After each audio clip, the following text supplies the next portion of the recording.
Muchísimas gracias, muchísimas gracias. Muchísimas gracias a todas, a todos, a todes, a esta casa tan querida para mí, en la figura de su señor presidente. En Brasil se dice un magnífico reitor. Un magnífico presidente. Muchas gracias a Ana, Néstor, Ana, Julia, Pablo, Vero, Marisa. Gracias, Manuela.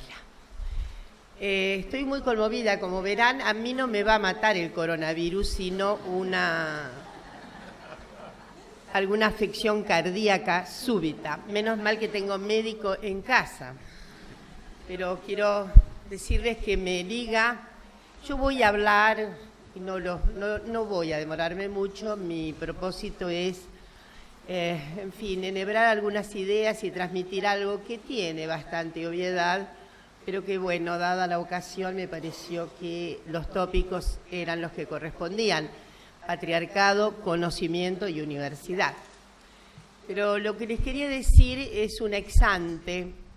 Primero, me liga esta casa una relación, lazos afectivos tan descomunales que ustedes ven que todo está profundamente colonizado y conseguir honoris causa. Eso deriva de un enlazamiento afectivo, intelectual muy profundo. He tenido la suerte de tener discípulas brillantes en esta casa. He tenido la suerte de trabajar muy de cerca con equipos, he tenido la suerte de, además, poder, como decía Vero, haber contribuido de manera limitada, creo, pero al final con mucha unción, con mucha convicción, lo que son los notables pasos que dio esta casa para la obtención del protocolo, para la sensibilización de todos sus claustros y para haber dado, obviamente, comienzo con nada menos que con Néstor García, el papá de Micaela, la primera capacitación que se celebró en la casa. Así que todo eso es cercano, menos cercano. Además, me ligan a esta casa otros indicios que tienen, obviamente, una relación con mis objetivos como investigadora en el área de historia, porque esta casa fue promisoria en una articulación de sentidos vertebrales anteriores a la reforma y que la reforma toma, como fue nada menos que el Instituto de la Extensión Universitaria. No sé si ustedes saben, el pionerismo, obviamente, la Universidad de Buenos Aires también, pero no con la injundia, la fuerza, el derrame que tuvo la Universidad Nacional de La Plata, nueva, Elia como era, para establecer una relación muy, muy entrañable con las clases trabajadoras. Y ahí en Tolosa se daban los famosos cursos nocturnos, cursos de extensión sobre todo los obreros. Pero además siempre sorprende, La Plata tuvo el laboratorio con nada menos que Alfredo Palacios, el primer laboratorio que se dedicaba a circunstancias que tenían que ver con el mundo del trabajo, con el mundo de los trabajadores, digámoslo. Y también esta casa fue pródiga en diversas circunstancias y ha sido pródiga también en algo dramático y terrible como el número de estudiantes desaparecidas y desaparecidos. Por donde se lo vea, ustedes ven que me une a la universidad una relación que es de vieja data y me gustaría decir que iniciar esta alocución, espero sea breve, porque suelo irme, con algo que efectivamente tiene referencia hoy a la necesidad de que la ciencia esté comprometida más directamente y menos mediadamente con poderes relacionados a, estamos frente a en la Argentina todavía no es epidemia, pero creo que hay una magnificación internacional de este bendito virus. Pero como no soy del ramo, ni lo quiero ser, más allá de que hace muchos años, como fue dicho, me sorprendió todo lo que recoge. Bueno, se imaginan, este año voy a cumplir 80 años, así que no me envidien, ¿está claro? No me envidien. Para ese currículum hay que tener muchos años, entonces nada de envidias, que esas son perniciosas, no ayudan. En todo caso, sí hay algo de lo que siempre me he sentido muy oronda y es de mi energía, de mi vitalidad. Por eso digo que quiero conjurar al famoso virus, porque, en fin, me parece que dentro de una temporada sabremos algunas circunstancias no tan claras del famoso virus. Tiendo a pensar escabrosamente que hay siempre una ligación íncita entre el poder y la ciencia y sobre todo entre las mediaciones políticas que tiene el ejercicio científico y ciertos desvíos que son históricos en el desarrollo de la ciencia. Desvíos, digo, y ahí quiero ya pararme lo que quiero decir. La ciencia tiene, ustedes deben saber, tiene como dos grandes fenómenos que le son, digamos, que la permean. Para una cierta tradición inglesa, la ciencia, tradición inglesa, la ciencia viene más del lado de afuera. O sea, la ciencia se produce gracias a lo que serían el forces del lado de afuera. Está producida socialmente y solo socialmente. Es decir, hay necesidad de algo, se produce ciencia.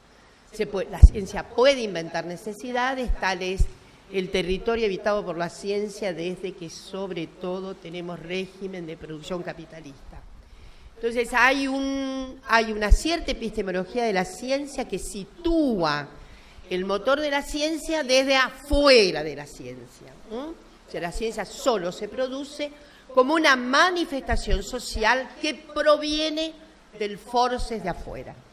Hay otra gran corriente historiográfica en la ciencia que sobre todo ha anidado en Francia y que tiene algunos elementos muy conspicuos, figuras que son notables en el desarrollo de la historia de la ciencia, que como ustedes bien saben es diferente en su objeto de los objetos de la ciencia. La historia de la ciencia tiene otro objeto. Entonces, en esa tradición francesa, en la que tiene tanto que ver, sí, aquel gran epistemólogo que fue don Gaston Bachelard, olvidado hoy día, pero justamente Gaston Bachelard fue el que puso un elemento nocional importante que fue luego traducido por Georges Canguilhem y una cierta, digo, importante historiografía de la ciencia a la manera más francesa que inglesa, que dice que la ciencia en verdad puede tener conatos externos, pero que debe su desarrollo a su interioridad, estableciendo formulaciones conceptuales. ¿Qué hace la ciencia? La ciencia, dice Bachelard, crea conceptos. Y esos conceptos a veces no son acumulativos, salvo, evidentemente, lo que tenemos hoy, que son parámetros fundamentales para saber dónde prevalece cierta posición matemática y dónde no, respecto de, obviamente, esas ubicaciones geo y demás, frente a las cuales hay una cohabitación de conceptos matemáticos, por así decir. Pero en realidad la historia de la ciencia como tal va eliminando algunos conceptos anteriores y va proponiendo conceptuaciones nuevas, algunas tan nuevas que no existen en el repertorio anterior y que la ciencia se ha visto en figurillas para una interpelación del lenguaje inventando. Fisión nuclear no existía hasta el descubrimiento de la fisión nuclear. Entonces tuvo que inventar fisión nuclear. Para los que se asustan con el lenguaje inclusivo, les tenemos que decir que no ha habido más circunstancia bizarra y acometedora de bizarrías en el lenguaje que la propia ciencia, porque no hay a veces en la malla del lenguaje algo que pueda dar cuenta de ese fenómeno que es nuevo en la apreciación de la ciencia. Entonces, para Bachelard, obviamente, el principal obstáculo que tenía la ciencia, ya voy a llegar al patriarcado, ¿no? El principal obstáculo no era el patriarcado para Bachelard, sino la propia ciencia. ¿Cuál era el problema de la ciencia? La propia ciencia. ¿Qué es? Esa cuestión granítica que se crea como un concepto fijo que no da lugar a nada y que de repente estalla en un concepto nuevo. Por eso para Bachelard decía que había habido una cierta antecedencia. Para Bachelard la ciencia moderna es del 18 para acá y el resto tampoco para su perspectiva podía ser llamado antecedente de ese fenómeno. La alquimia no tiene nada que ver con la química. Para decirlo en términos de Bachelard, a lo mejor para otra conceptuación, en términos de Bachelard, la alquimia no es el antecedente de la química. Son parámetros diferentes, hay una ruptura conceptual que da lugar a otro fenómeno conceptual. Desde luego, el régimen de temporalidad, tanto de Bachelard como de Canguilhem, que adoptó Foucault, es el régimen donde la temporalidad no es ni lineal, ni lineal para arriba, ni dialéctica como la hemos imaginado tantas veces en este bellísimo cálculo hegeliano, tesis, antítesis, síntesis, y se va todo para arriba. Nosotras sabemos en la historia de las mujeres que no es así, que no se va para arriba, muchas veces se va para abajo, y para estas notables figuras epistemológicas, el tiempo estaba absolutamente irrumpido por cortes. Entonces, hay una cuestión temporal que hace un corte y que da lugar a otra cosa. Entonces, a veces esos cortes se producen en temporalidades que no pueden ser previstas. Imaginemos el corte que produce nada menos que las tesis de evolución producidas por Darwin y Wallace, ¿no? Y ahí un salto desmesurado. Hay un corte, sobre todo con los antecedentes previstos acerca de cómo se saltaba de una circunstancia a otra, etcétera, etcétera. Bueno, ¿qué tiene que ver esto? La verdad es que la relación con la historiografía de la ciencia que he pintado, la exterioridad pura o la interioridad pura, claro, en nuestra conceptuación creo, con mucha modestia, que estamos en el medio, porque la ciencia está agitada por fuerzas sociales sin las cuales no puede, y está agitada por las fuerzas internas de la ciencia. En todo caso, todo es social. La verdad es que todo es social. El régimen de ideas es social, las culturas acumuladas en un laboratorio son sociales. Como decía una notable epistemóloga moderna, tal vez ella no le gustaría que yo la señalara, Norchetina, en ese trabajo extraordinario, ¿no? Es sobre la invención del conocimiento y demás. Yo creo que estamos a mitad de la cuestión. Es decir, ¿por qué digo que cualquier ciencia es social? Porque el lenguaje es social, porque las ideas se tramitan socialmente, porque nadie inventa nada frente a un espejo y solo, porque frente a un espejo se ve el otro generalizado, diría una figura muy importante y muy olvidada ya. Es decir, está lo social. Sí, es tremendo que descubramos una hebra nueva en nuestro rostro y que eso impacta porque estamos pensando menos en nosotros que en lo que dicen las gentes con las que interactuamos. Nos ven más vieja, más joven, más gorda, en fin.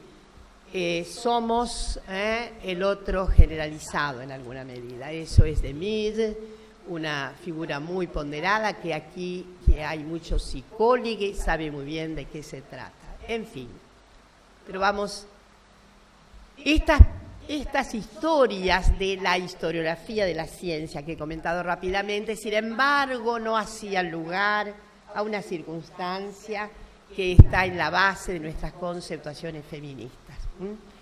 Y es que la ciencia moderna emerge al calor, estimulada fuertemente, sus propias conceptuaciones lo son por una reinauguración, si cabe el término, de las fuerzas patriarcales. Una reinauguración. El patriarcado emergió en el Neolítico Superior y cada vez más estamos contestes en saber entonces que es una parte mínima de la historia de la humanidad, pero tiene una capacidad de haber enrolado la idea de que eso era inexorable en la especie y, como he dicho estos días, para los espíritus laicizantes, civilistas, que progresan sobre todo desde el siglo XVIII al XIX y demás, efectivamente esa condición de las jerarquías entre los sexos, la valencia superior de los varones versus la insignificancia relativa de las mujeres, era una propiedad íncita de la especie, del Homo sapiens sapiens. En fin, está todavía discutido si se puede decir Homo sapiens sapiens. En fin, eso para los espíritus laicos y civilistas era cosa de la naturaleza.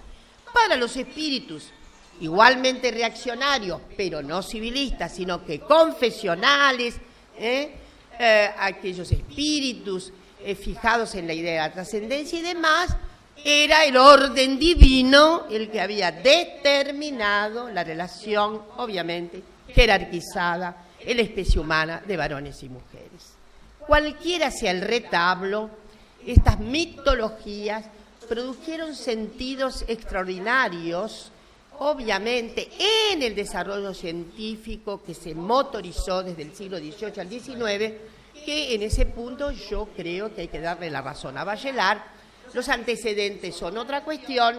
Tenemos ciencia al uso, como diría una gran epistemóloga feminista, copiando, no es original en esto, lo que se ha dicho por ahí, o ciencia estandarizada, ciencia estándar, ciencia producida con el sentido común de la ciencia desde el siglo XVIII para acá. Aquí tenemos unos tumultos nuevos y un orden de desarrollo científico que se va a caracterizar por su secularidad, por la capacidad explicativa racional, aunque les puedo decir, con la idea de objetividad y de universalidad íncita de todo ese desarrollo. Todo una pretensión extraordinaria que tiene su escultura en la pretensión decidida patriarcal, que es eso sí que estaba poco esperado en el tránsito que va del antiguo régimen al modo de dominio burgués y capitalista. Estaba poco esperado. La verdad es que voy a recordar a una figura como Geneviève Fraisse, que dice, bueno, pudo haber habido otro tipo de acuerdo, pero no lo hubo. En esa manifestación cuántica de la modernidad, pudo haber habido el acuerdo de que todos éramos sujetos equivalentes. Y ustedes saben que el apego a la naturaleza es un apego muy radicado en lo que sería el espíritu moderno.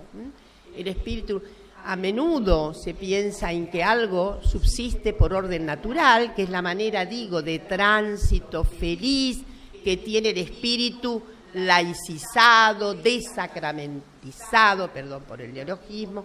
Ya han dicho que yo fulguro mucho con el vocabulario.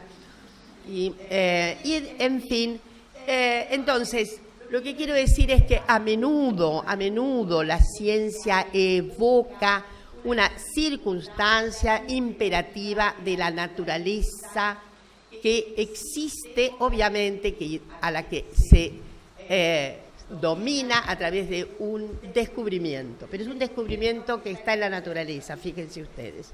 Se descubre, no es una posición de inventiva, se descubre algo que está ahí. Ustedes saben que a menudo he dicho, y lo he dicho acá en esta casa, creo, no en esta querida casa de Humanidades, sino lo he dicho muchas veces, creo que en La Plata unas dos o tres veces, y lo voy a enunciar. Ese es el crédito dado a la naturaleza ordenadora, a la que se domina, pero finalmente hay un orden moral en la naturaleza, lo dicen hasta los científicos, hay un orden moral. Ese imperativo de la naturaleza es muy típica de la constitución del sujeto moderno y patriarcal. Se ampara en la cuestión de la naturaleza, hay como una similitud. La verdad es que sabemos hoy, ahora, que la naturaleza no tiene la menor idea de que se llama naturaleza. Es extraordinario. Ustedes pregúntenle a un árbol cómo se llama. El árbol no puede dar ninguna orientación, menos moral. Porque la naturaleza es díscola. Bueno, es muy díscola. Y además es, obviamente, por eso la idea moderna de someter a la naturaleza y desentrañar los secretos de la naturaleza. La verdad es que somos creadores de conocimiento. Eso, menos mal que en aquel momento el patriarcado no estaba tan seguro de eso. Seguía pensando que dominaba a la naturaleza, y es notable porque ustedes saben que justamente se trata de un momento tan crucial y dramático que señalo, una revitalización del patriarcado como no había habido en siglos anteriores, que llama la atención que al mismo tiempo la cosa de la naturaleza que permanecía casi naturaleza naturanda era la condición femenina. Bravía, imprevisible, manojo de emociones que podían ser críticas si se ponían las mujeres en el dominio político, por ejemplo. Las mujeres, era anticipando a Almodóvar, decía que siempre estaban al borde del ataque de nervios. Ustedes han conocido a algunos varones más que al borde del ataque de nervios, ¿no? Lo cierto es que esta irracional historia es la que hace el cauce del conocimiento. Y ese conocimiento, yo me voy a referir, ya me tomé mucho tiempo. Miren, obviamente hay ahí un gran espectáculo de cultura que es lo que llamamos iluminismo. El iluminismo es como el incendio cultural que va a producir el forces de una materialidad económica y social diferente. Y el iluminismo, evidentemente, fue de una gran sagacidad por estas cuestiones, por la construcción racional, por el mayor crédito a la razón que sostenía todos los pilares.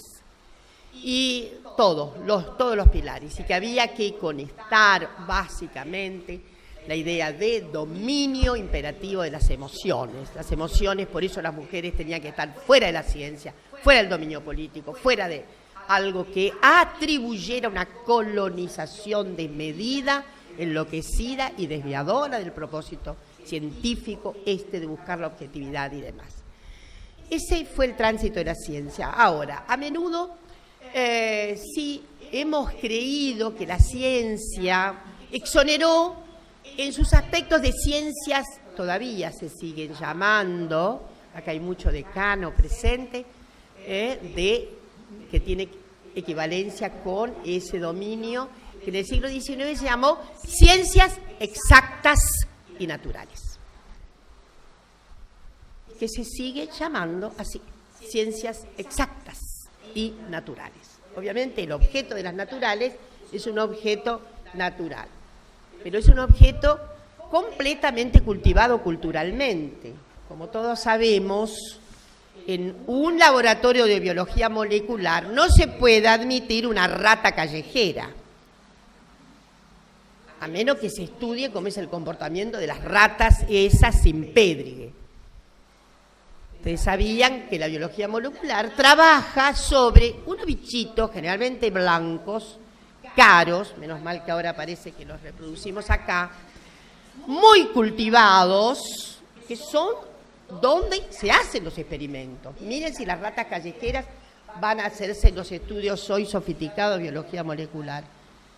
Se trabaja con ratas que ya están completamente cultivadas por la cultura. Es tremendo, ¿no?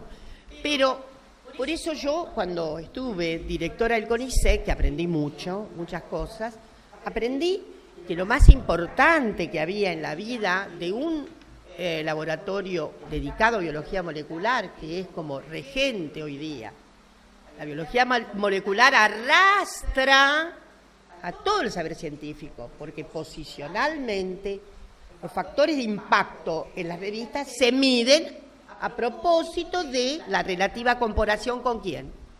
Con las revistas dedicadas sobre todo a biología molecular. Este es el problema. Entonces, si tenemos tamaña locomotora, miren, sin embargo, la biología molecular en gran medida reside y pondera acerca de la calidad de un bioterio. Lo primero es la calidad de un bioterio. Además, cómo está, si está limpio, si está sucio, son todos elementos paramétricos fundamentales. ¿Vos sabías eso, Pablo? No. Entonces, está aprendiendo. Yo aprendí muchísimo, era muy ignorante respecto de esto y, bueno, y ahí viene la historia de lo que ha contado Norchetina, que es un laboratorio dedicado a biología molecular. 85-90% es trámite de cultura. La pipeta es un invento cultural. El bioterio y cómo tratarlo es un invento cultural. La persona que trabaja en un bioterio y se le paga es un invento social, el trabajador. Entonces, no me quiero perder y decirles que a menudo he dicho, pensamos que estas eran las ciencias, como la biología, la física lo fue primero, pero la biología luego tiene un encendido notable en la segunda mitad del siglo XIX, muy notable, va a ser muy hegemónico. Desde luego, siempre pensamos que la exclusión completa de las mujeres deriva de la práctica científica exacta, natural, que nos prodigó los grandes cambios del 18 al... Yo les quiero decir que tal vez la mayor exclusión de las mujeres no la produjeron de esas ciencias, la produjeron nuestras ciencias. La filosofía, la historia, las letras menos, mucho menos, porque debe reconocerse que la gran aptitud finalmente que tenían las mujeres era poder escribir algo, hacer manuscritos, hacer autohistorias, y se empinaron. Tanto es así que en Inglaterra las mujeres son preeminentes en letras más que los varones, en términos. Digo, hoy día creo que hay un punto común de acuerdo en que Virginia Woolf, por ejemplo, fue la gran escritora. Pero si se analiza la producción de las mujeres inglesas, las Bronte, en fin, un grupo enorme de mujeres que efectivamente se salió de las fauces patriarcales, habilitando la novela. Eso es muy particular de Inglaterra, en donde lo patriarcal es el estereotipo mayor que fija esa sociedad en toda y cualquier dimensión.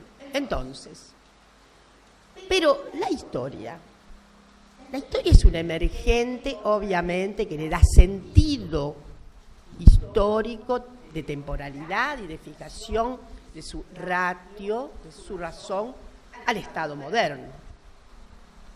El Estado moderno va a ser una captación interesante, de modo que acá hay mucho historiador y historiadora que sabe perfectamente que ahí iniciamos lo que se llama la historia científica, la historia nueva. Siempre hubo historia, pero paramétricamente hay una diferencia enorme, porque la vieja historia, la del obispo de Bossuet, creía que todos los fenómenos históricos los producía Dios. Entonces, esa primera leva de grandes historiadores, absolutamente patriarcales, es lo que ha tratado una figura que ahora sí su libro lo vamos a traducir en la Universidad de Quilmes, el gran texto de una gran colega norteamericana, menos conocida tal vez, Bonnie Smith, con un texto maravilloso que se llama The Gender History. Y ahí es la primera vez, por supuesto hay grandes historiadoras mujeres, historiadores de las mujeres, especialmente que han devenido muy, muy importantes también para la historia en general. Pero lo de Smith me parece que fue de una gran disrupción al mostrarnos cómo se había hecho la epopeya de la historia científica. Historia de exclusiones, una historia de varones, Van Rank, por ejemplo, de varones que ilustraban a otros varones con cometidos, inclusive de mucha violencia. Había mucha violencia expandida en esos centros que eran tan misóginos y, por supuesto, el famoso instituto, un instituto extraordinario que se usó mucho en historia ahora y que da lugar a, sí, una nueva adaptación, el término seminario. El seminario era, en el siglo XIX, un instituto por el cual el historiador, no se admitían muchachas para estudiar, dice Bonnie Smith, hay dos regímenes de exclusión de las mujeres. Uno, el propio archivo. El archivo no puede ir una joven que quiere estudiar. El archivo es tenebroso, oscuro. Hay una idea, inclusive extraordinaria, que trabaja Bonnie Smith de Van Ranke, que hace una cierta mitología erótica. Porque en el archivo, para estos varones, hay una posibilidad de sacar los datos de su encierro como se sacan princesas cautivas en un castillo, más o menos así. Por lo tanto, el orden rankiano es un orden, su instituto, no él es el inventor, seguramente es la herencia, era aquel momento extraordinario en que, por un lado tenemos el archivo, que eso es el elemento fundante de la ciencia histórica moderna, y luego tenemos el seminario. Y el seminario es una relación de enorme intimidad en el traspaso del conocimiento por el cual el profesor elige un cuerpo de élite de aquellos que van a ser muy inteligentes, sagaces y que tienen aptitudes para el cometido de la historia. Y ahí se sientan. Y Bonnie Smith relata, yo creo que con muchísima versatilidad de fuentes, ese momento férico, maravilloso, en que Van Ranke se entusiasma y da clases y tal a ese grupo de elegidos que son los que van a transmitir el conocimiento histórico. Me he demorado en la historia porque ha sido absolutamente insidiosa en el no reconocimiento durante el siglo XIX. Miren, hay una gran historiadora, Eileen Power, a la que hoy es notable. Eileen Power es la traducción de su famoso texto, Gente de la Edad Media. Nunca me canso de decir por qué no se da en introducción a la historia Gente de la Edad Media, porque Eileen Power en ese texto, que es finales de los 20, incorpora mujeres como varones en la historia que hace. Es una de las primeras a trabajar la historia conventual desde una percepción moderna. Ella pudo salir del régimen, creo que ella egresó de Oxford, no me acuerdo bien en este momento, porque ustedes saben que cultura es lo que queda cuando nos olvidamos de las fuentes.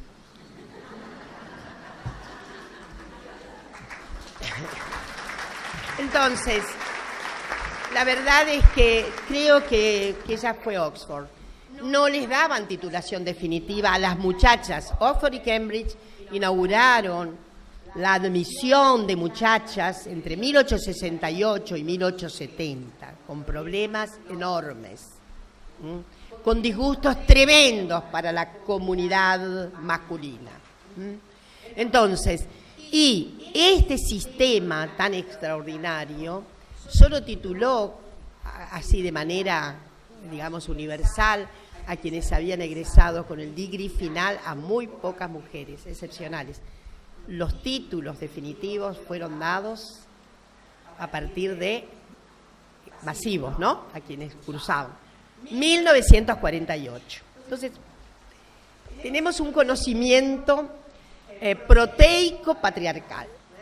Todos los cometidos, si se analiza bien como hace Bonnie Smith, cuál es el dispositivo de sensibilidad, de subjetividad que emana del tratamiento hecho por los varones a la historia, se encontrarán los protervos motivos patriarcales. Entonces, hemos andado un largo camino. Yo quiero decir que no me iba a ocupar más de las ciencias jurídicas, pero las ciencias jurídicas, como ustedes saben muy bien, abominaban la presencia femenina, porque la abominaban en de veras, como se dice en el español clásico, porque el Estado moderno tenía su base jurídica ¿en dónde? En los patrones patriarcales. Se imaginan, por eso no se admitían chicas estudiando ciencias jurídicas. Las mujeres que tuvieron derecho en la Argentina se incorporaron mucho después. Había una joven estudiando abogacía, me imagino en qué condiciones, en 1910, mientras ya en química, en los años 20, había mucho más chicas estudiando química que...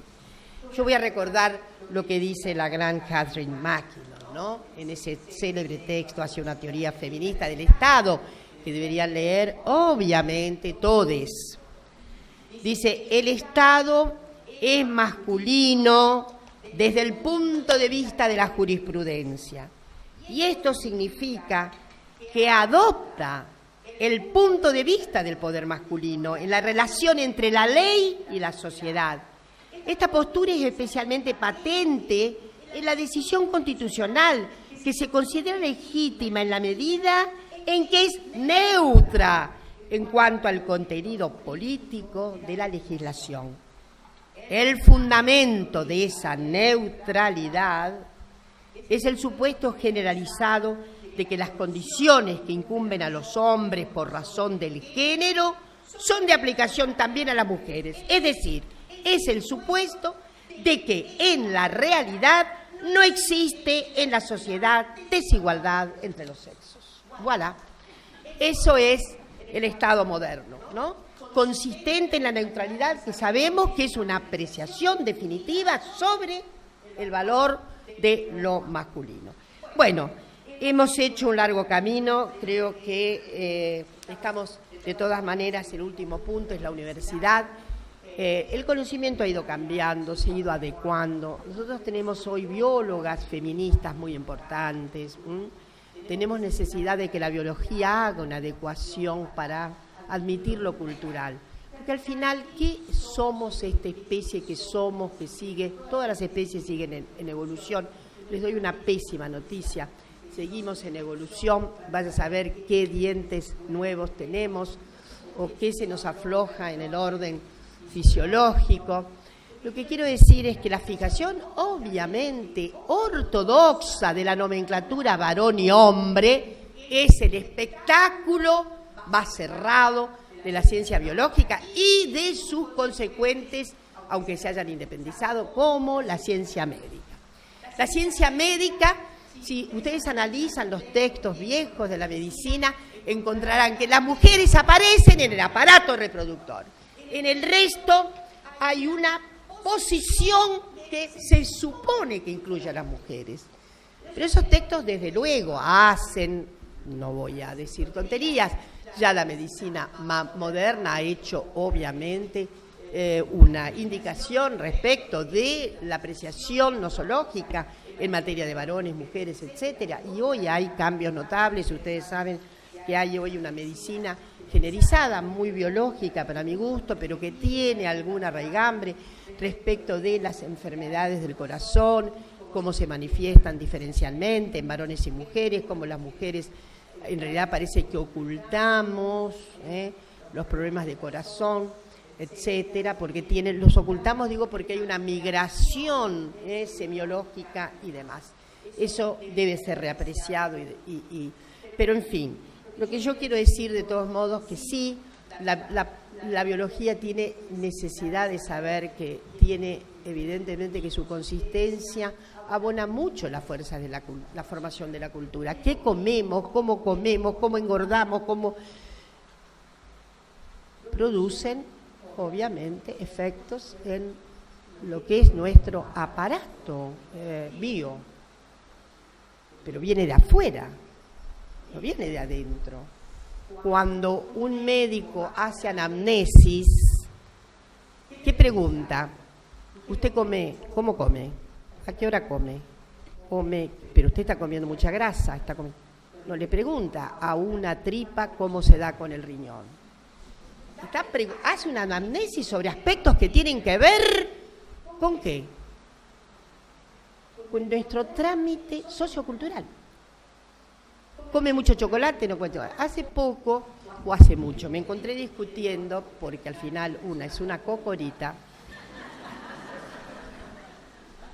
y quién soy yo, pero estoy discutiendo nada menos que contra la paranoia articulada del coronavirus. Digo, al final uno se pone impertinente respecto de estas circunstancias, ¿no? Porque hay ahí algo que efectivamente sigue fraguando como un estatuto que parece inalterable y sobre todo, creo, la medicina modernísima de ahora, de este último momento, tiene un intríngulis terrible con la diversidad. El binomio varón-mujer ha estallado, ya lo saben.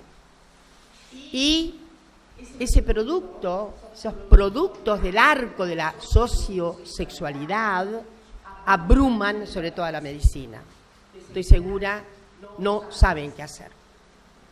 No saben qué hacer porque efectivamente la lectura bio no resuelve la cuestión. No está indicada en ninguna química, en ninguna circunstancia que pueda atribuir el sentido mayor de los cambios orientativos en el deseo de la sexual, mucho menos los cambios completamente reorganizadores de posición de género. Y saben que hay cada vez más precocidad en esto. ¿Por qué? ¿Por una evolución de lo biológico? ¿Por una evolución biológica? No. Simplemente por la vorágine sociocultural que estamos construyendo. Entonces, finalmente, para decirles que la universidad tiene que cambiar sus contenidos, pero sus contenidos esenciales. Digo, obviamente, esta es una universidad que está cambiando la gestión administrativa, varones y mujeres. Está cambiando porque está percibiendo que esas relaciones son centralmente violentas.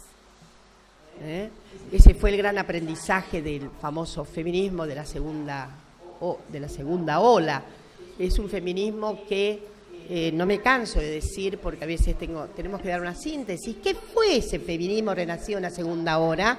Descubrimiento del cuerpo por parte de las mujeres, pero no del cuerpo anatómico, del cuerpo en su enorme significado simbólico para producir un para sí.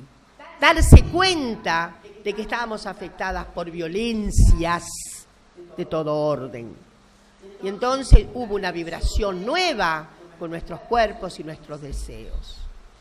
Y esto es lo que ha significado una onda extraordinaria de gestión por nuevos derechos. Las universidades están apegándose a los nuevos derechos. Cada vez más hay, inclusive hay cupo para personas trans, debe haber más oportunidades para las personas trans y demás. Seguramente vamos a tener una ley nacional que complemente nuestra notable ley de identidad de género en materia de asegurar trabajo. La ley de identidad de género se abre con un arco de interpelaciones que deben significar nuevas leyes. No basta solo la ley de identidad de género, aunque, no me canso de decir, en todo y cualquier recinto y oportunidad fue el más importante bien de exportación que tuvo este país. Fue la ley de identidad de género. Se lo dije a las queridas personas del Banco Central. Si ustedes creen que fue la soja, están muy equivocados.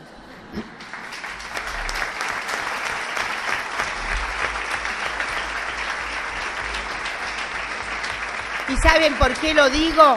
Porque muchos países copiaron, hicieron el copyright de nuestra ley de identidad de género. En suma, yo estoy proponiendo pasos bizarros, gigantes, de mucho coraje, para cambiar los contenidos de la malla curricular, porque ¿saben qué no adelanta? Que tengamos protocolo, fijación de normas nuevas, estilos, sí. La biología sigue diciendo lo que dice respecto a la fijación sexual. No adelanta. No adelanta que la historia siga repitiendo aquellos contenidos que no se dan cuenta de las perturbaciones fundamentales que tiene el significado sexogenérico justamente en la historia. ¿Y por qué no en las matemáticas? Sí, también las matemáticas tienen que ser perturbadas. Es bastante perturbador pensar cómo el género se mete en las matemáticas. Pues se mete, ¿saben por qué? Porque la verdad que la habilitación para la investigación en matemática requiere algo que es muy genérico, aislamiento, como ahora cuarentena. Entonces, el aislamiento significa que un individuo, finalmente ha habido muchas matemáticas, ¿no? Ha habido muchas. Sofía Koleskaya, que fue la primera matemática que consiguió una cátedra en Suecia, la rusa esa de una inteligencia extraordinaria, pero es un campo difícil para las mujeres. Por esta razón, porque para hacer un nuevo teorema hay que aislarse 18 horas. Y el género femenino está interpelado por el chico que hay que cuidar, la comida del gato que hay que comprar, y desde luego por otros menesteres mucho más santos que estos dos cuidados fundamentales. Pero, en suma, las universidades tienen que hacer un cambio curricular, tienen que hacerlo, tienen que hacer otros giros. Tiene que haber una observación para que diga, pero perdón, esa biología, usted no pone pensamiento, por ejemplo, de biólogas feministas en nada menos que para dar, que se da en varias carreras, se da obviamente la historia que tiene, nada menos que la historia del tratamiento de la evolución humana hecho por Darwin y demás, y yo diría los cambios de parecer que ha habido últimamente, ¿no? Ha habido grandes debates paleontológicos, además sigue habiendo gran debate acerca de cuándo diablos surgimos como especie esta que somos, ¿no? Parece que Homo sapiens tiene 300.000 años, ¿no? Hay un texto en Nature que es extraordinario, 300.000 años, que es justo, porque no son 305.000, ¿no? Es decir, hay que abandonar la idea de cualquier certeza sobre eso, nos estamos aproximando. Miren, hablamos del Neolítico Superior y la mayoría de los textos está contesta en decir que el Neolítico tiene no más de 7.000, pero por ahí puede haber alguien que diga, miren, no, de la fase del Paleo al Neo, ahí hay un cambio extraordinario. Lo divertido es insurgir todo esto con una sexualización del conocimiento. Para terminar, decirles que tal vez quienes adivinaron más esta perspectiva no fuera, evidentemente, el repertorio iluminista. Es una gran catedrática y feminista española, Celia Amorós, muy iluminista ella, y al mismo tiempo muy obsesionada con la idea de por qué este iluminismo que prometía tanta individuación no lo hizo con las mujeres. Pero yo tengo mucho respeto por el iluminismo porque finalmente una es un animal político medio iluminista. Siempre quiere ver cómo la educación transforma. siempre le apostamos a los actos pedagógicos y eso es una buena herencia del iluminismo.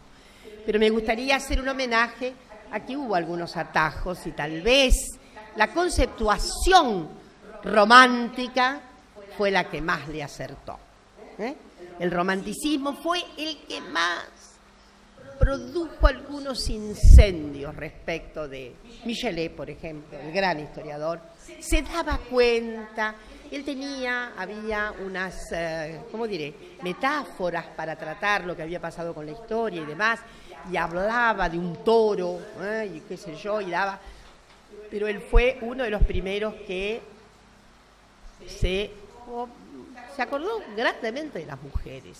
Es cierto que a la manera de esa circunstancia romántica de Michelet.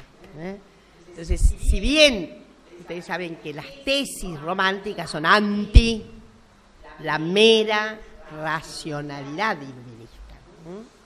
Entonces, ahí hay entreveros, fueron los que descubrieron el lenguaje popular, los que habilitaron el lenguaje, los que habilitaron el conocimiento de la Edad Media, que estaba postergado porque el iluminismo había hecho tabla rasa con lo que era anterior a la saga esa tan fecunda de la modernidad, etcétera, etcétera. Y también en eso descubrió Michelet La Bruja, texto extraordinario que todavía debe ser analizado, porque Michelet coloca a la bruja en la encrucijada, en la quema de brujas, no en la encrucijada de la Edad Media, no, en el salto a la Edad Moderna, porque se torna insoportable esos saberes, todos emocionales, que contienen esas personas que agravian la racionalidad.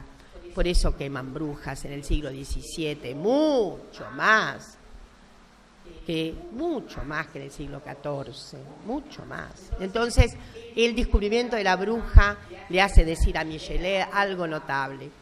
La bruja, esa persecución brutal, esa insidia lanzada contra las brujas, tiene que ver con la ruptura, dice él, de un mundo que antes era pan, en la que no habíamos disociado razón de sensibilidad y emoción. La emoción forma parte del conato del conocimiento. Siempre diremos lo mismo. ¿Nos tornamos feministas por qué? ¿Por actos conceptuales y racionales o por actos de entrañamiento sensible? Nos tornamos gente que defiende a los sectores populares por haber tramitado conceptos ejemplares o porque mi generación se dio cuenta de que había una injusticia insoportable.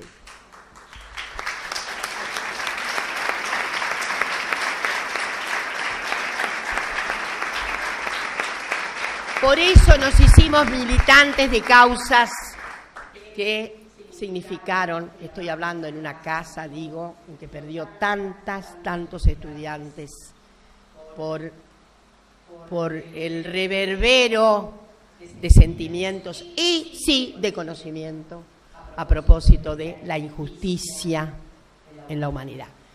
Pero bueno, estamos en una época notable, una época que significa todo un cambio y vamos a apostar a los cambios entonces, no solamente de la gestión, de la interacción en pasillos, aulas y demás, sino la interacción profunda que produce la renovación del conocimiento. Muchísimas gracias.